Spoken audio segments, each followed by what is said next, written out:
రేషాస్ కిచెన్కి స్వాగతం. ఈరోజు వీడియోలో నేను మునగాకు చూపిస్తున్నాను. మునగాకు కారం పొడి తయారీ విధానం చూపిస్తాను. మునగాకు మనం ఎన్ని విధాలుగైనా వండుకోవచ్చండి.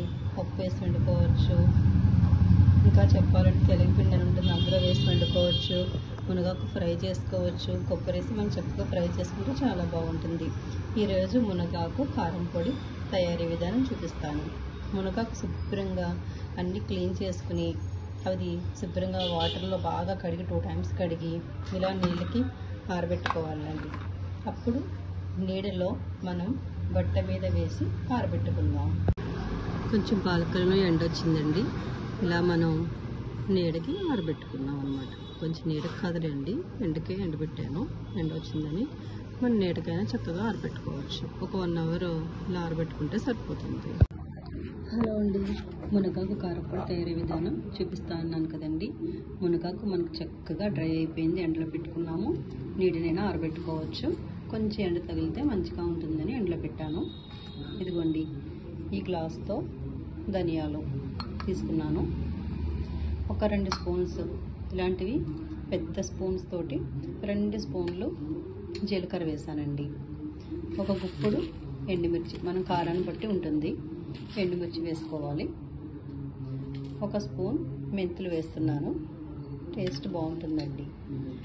వేగిన తర్వాత ఒక 4 రెమ్మలు వెల్లుల్లిపాయ వేసుకోవాలండి. కొంచెం బాగా వేగిన తర్వాత వేసుకుంటే సరిపోతుంది.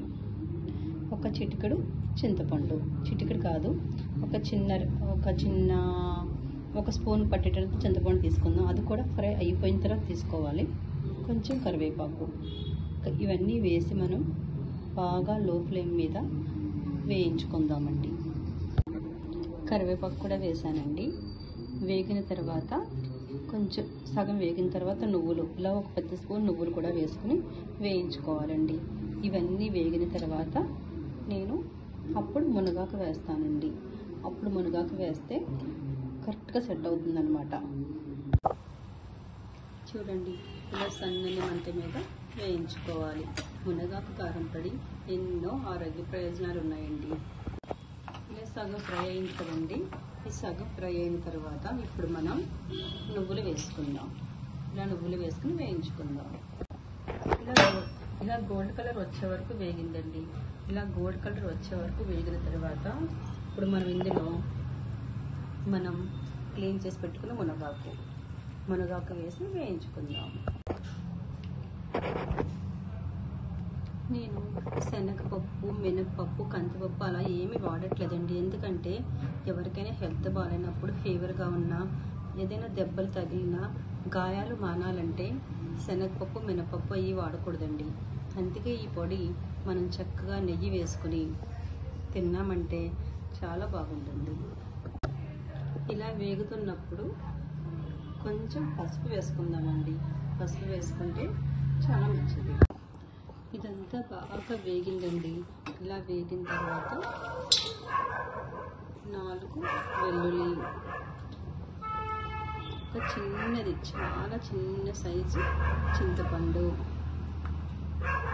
దీనికి తగినంత సాల్ట్, ఇవన్నీ వేసుకుని బాగా కలిపి చల్లారాక మిక్సీ పట్టుకుందాం. ఇలా మిక్సీలో మనం మెత్తగా పొడి చేసుకున్నామండి. ఈ మెత్తని పొడిని నేను ఒక బౌల్లో తీసుకున్నాను. వేడి వేడి అన్నంలో, ఇడ్లీలో, దోశ, ఇలా ఎందులో అయినా మనం తినొచ్చండి. చట్నీ బదులు ఇలా తయారు చేసుకుని తిన్నామంటే మునగాకు కారం పొడి చాలా అంటే చాలా బాగుంటుంది. చూసారా, నేను నువ్వుల నూనె తీసుకున్నాను. ఈ నువ్వుల నూనె మనం 2 ముద్దలు ఈ పొడిలో వేసుకుని నువ్వుల నూనె కానీ నెయ్యి కానీ వేసుకుని తిన్నామంటే టేస్ట్ చాలా బాగుంటుంది, ఎంతో ఆరోగ్యంగా ఉంటుందండి. అమ్మ నేర్పిన వంట, అమ్మల కాలనాటి వంట, తినే కొద్దీ తినాలనిపించే మునగాకు కారం పొడి ఫ్రమ్ రేషాస్ కిచెన్.